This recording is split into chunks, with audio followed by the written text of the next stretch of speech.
I'm going to follow up on something last week when I mentioned that somebody pissed me off and he couldn't just take his tongue lashing. He's tried to make a comeback, only his version of the events is a little altered. So we're going to play shenanigans or bullshit with this idiot, our turkey of the week for Thanksgiving, Michael Highspots guy, because last week it could have ended there. I just 3 or 4 minutes I spent on the fact that a DVD had been released by Highspots of me, and I won't give the title again because he did point out I was giving him publicity. But it was a DVD of raw footage of me interviewing, doing sound bites for a documentary about the Carolinas. It was not on me. I was not meant to be doing a shoot interview of me, and the raw footage was released where they didn't even bother to edit out when we leaned out of frame, or the fact that the interviewer was not even mic'd, or a real unprofessional fucking job. And also, I noticed when looking at it that the DVD cover is cut about 1/4 of an inch too short, so they don't have any quality control over there. But anyway, I made mention, don't buy this thing because it's really horseshitty, and it's not professional looking. And I was embarrassed that they released it, even though I did not know that was going to take place, because I did the work for Michael Elliott from Channel 3 in Charlotte, who's done some of the finer documentaries, and I like the kid and always work with him. He entered into some type of executive producer slash sales agreement with Highspots to help finance his documentaries. I didn't overcharge him, but I'm sure some people did. Anyway, so that was it. Excuse me, so I guess he gets on Facebook or something, because one of my little birds happened to send me a link where I can click on, because I don't do the Facebook thing. But Michael Highspots basically defends himself and says, he was trying to help Michael Elliott out. And he says he guesses this DVD was good enough for Jim to give away to those that contributed to Michael Elliott's Kickstarter project, but are not good enough once we pay Michael Elliott and sell them on our website. I didn't know they gave them away. I had never agreed to have anything given away in that form or fashion, sold or otherwise. And so I didn't have anything to do with it. And if they paid Michael Elliott, they should have been releasing the documentary, not raw footage from same. They got a free shoot DVD out of me. And everybody knows that. So then he baby faces Michael some more.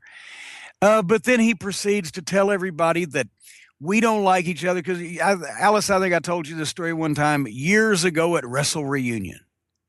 Yeah, it is starting to come to me, but go ahead. Okay, Sal Correnti books me at his Wrestle Reunion years ago down in Florida. And since there was the time of our Midnight Express reunions, I had some Midnight Express tape sets. And I said, hey, Sal, can I bring these down and sell them? He said, well, you'll be in the autograph line with the superstars. We don't want to sell individual merchandise. It'll slow things down. But I got a guy selling stuff for me. You can put them on his table. This is what I know of this fucking clown, right? So I said, okay. So I walk in with a box of tapes and I hand them to the guy at the beginning of the weekend. And over the course of Saturday, I don't see or hear anything about it. So I believe he says that he informed me 2 or 3 times that the tapes weren't selling. They might sell better if I was sitting next to them. Well, I know that, Sherlock, but I don't remember hearing from this guy at all, much less 2 or 3 times until the end of the day. I said, hey, did we sell anything? No, you probably ought to be sitting next to him. Okay, I'll start plugging them better tomorrow. This is not the story he's telling. He told me repeatedly they weren't selling. It was VHS, blah, blah, blah.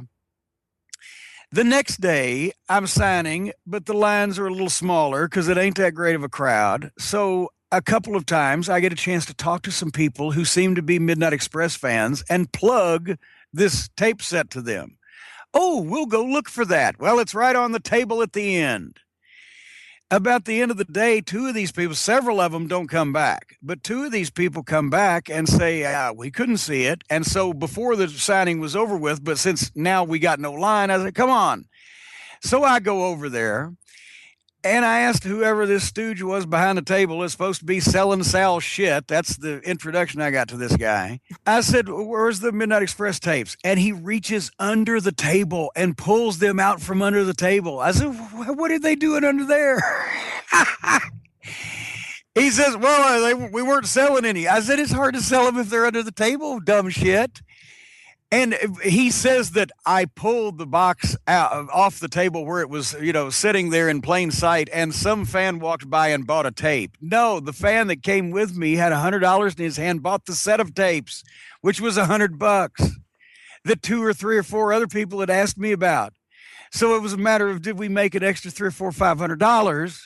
Then did we sell a tape or two? But Numbnuts had the tapes in a box underneath the table, because he didn't want to sell any of my shit because it would cut into the sales of his shit because the crowd was the shits. So anyway, I said, as you would imagine, I told the young man what I thought of his marketing skills, and I was turning and leaving, and he wanted to argue with me. And I had turned back a couple times because he wouldn't shut the fuck up.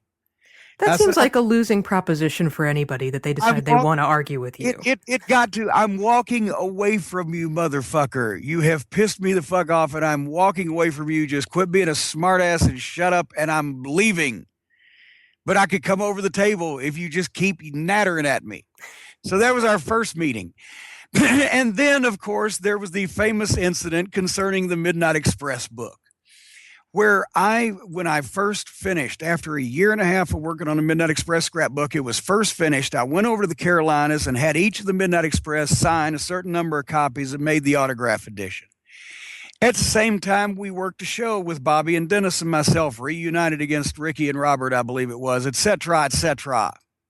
So this was like 5 years later, and I don't even know that this goofball that I screamed at was the head goofball of Highspots anyway at that point. I thought he was some stooge.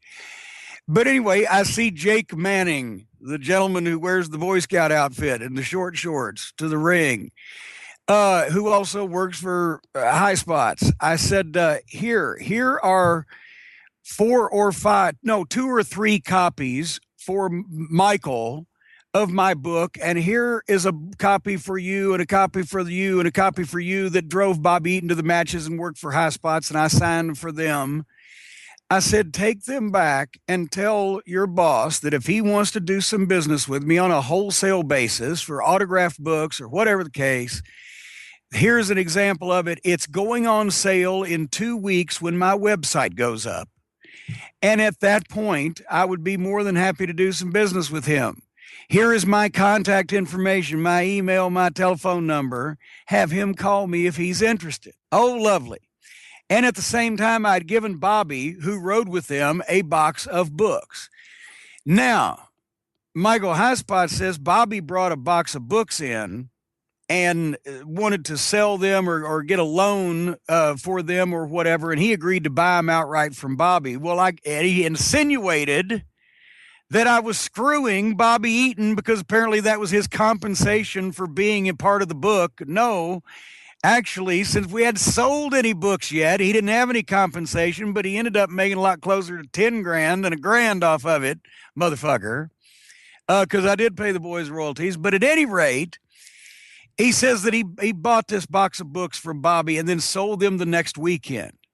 Now, Jake Manning, who wears the, as I mentioned, uncomfortably short shorts, told me later on to my face that he had taken those sample books that I'd given the guys that worked there and that drove Bobby back to the office and showed Michael Highspots, and he took them all, those 5 or 6 or whatever, and turned around and sold them the next weekend at the wrestling show they went to. And that he told Michael Highspots exactly what I said, that I was offering to do business and when my book would be on sale. And his response was he didn't really care because that's what he was going to do. So anyway, the point being, he ended up actually selling my book before I did. The one I'd worked on for a year and a half, and he actually sold one to a friend of mine that I was going to send a free copy to, and sold it for more than I was charging for it. And then when Stacy got on the internet at my request and announced to everyone who was starting to review my book before the official release date, and said that any sales were unauthorized and to get them from our website opening up the following week, some of Michael Highspot's supporters tried to tell people that she was bullshitting and lying about it. So I wanted to choke this fucking guy. But anyway, regardless of whether he sold 10 or 20, this fucking idiot forever irreparably damaged any business we would ever do for the sake of one box of books to get to jump on me and take advantage of somebody.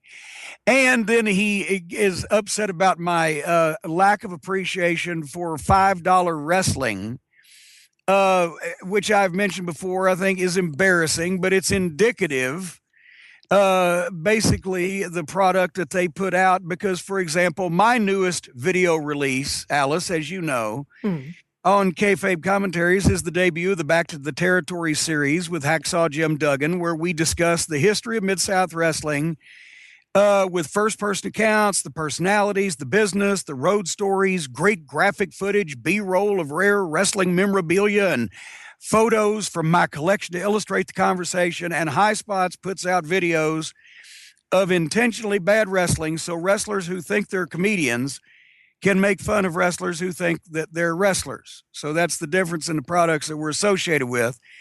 But so he tried to babyface himself on Facebook, but the point is he's still full of shit.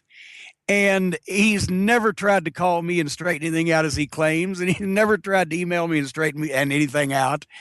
But he did try to PayPal me to pay for the 5 books that I gave to his employees that he snatched away from him and sold out from under him.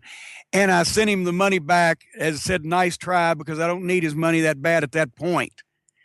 So anyway, just operating, maybe they'll get him on To Catch a Contractor, but that's my rant on that for the day.